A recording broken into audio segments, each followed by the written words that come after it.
Would you want a Gaddafi or an Arafat or a Castro to be a future president of South Africa? One of the mistakes which some political analysts make is to think that their enemies should be our enemies.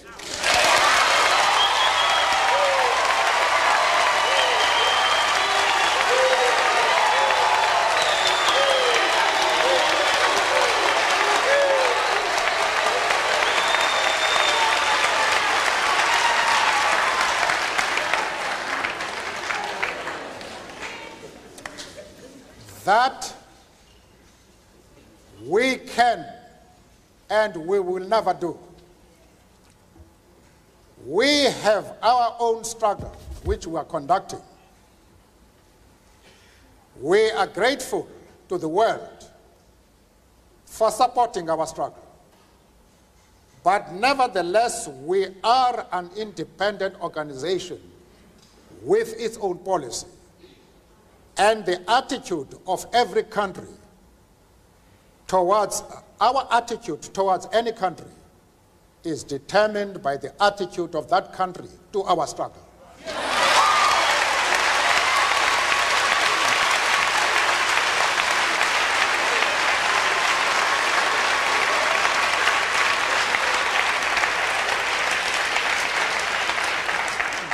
Yasser Arafat, Colonel Gaddafi, Fidel Castro support our struggle to the hilt.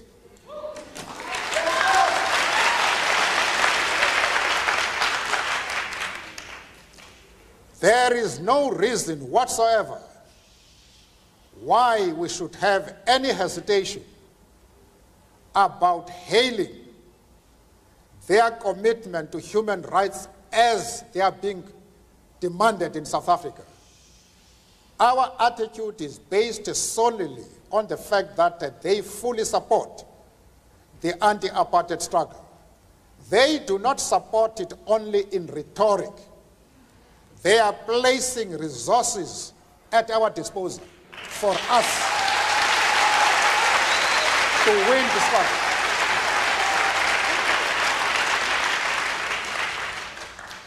That is the position.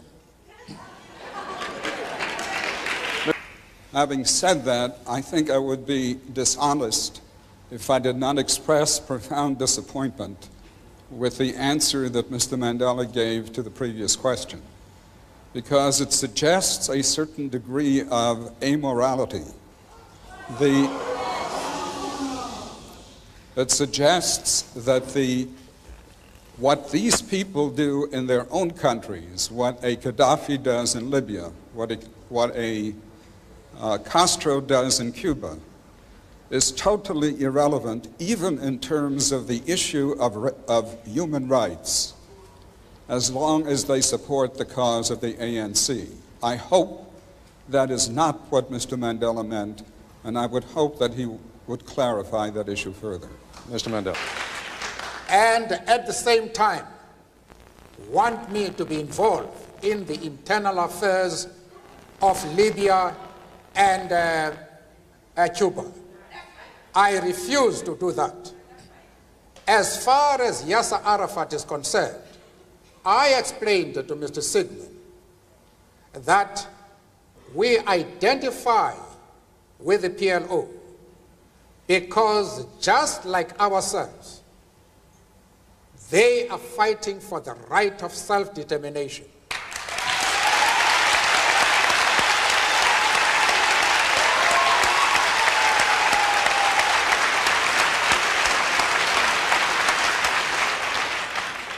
I went further, however, to say that the support for Yasser Arafat in his struggle does not mean that the ANC has ever doubted the right of Israel to exist as a state legally.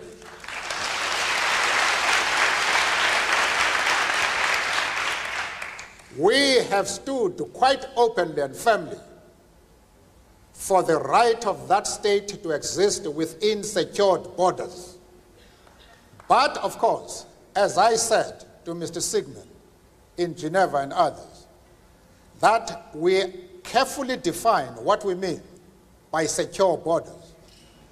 We do not mean that Israel has the right to retain the territories they conquered from the Arab world, like the Gaza Strip, the Golan Heights, and the West Bank. We don't agree with that. Those territories should be returned to the Arab people.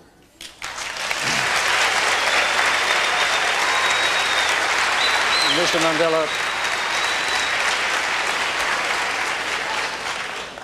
I also explained to Mr. Sigmund and company that in our organization we have Jews.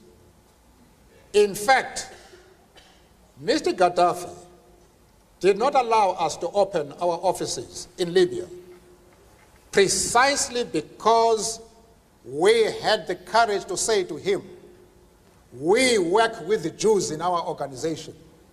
And he didn't allow us to open an office until February this year, when he had to accept us as we are.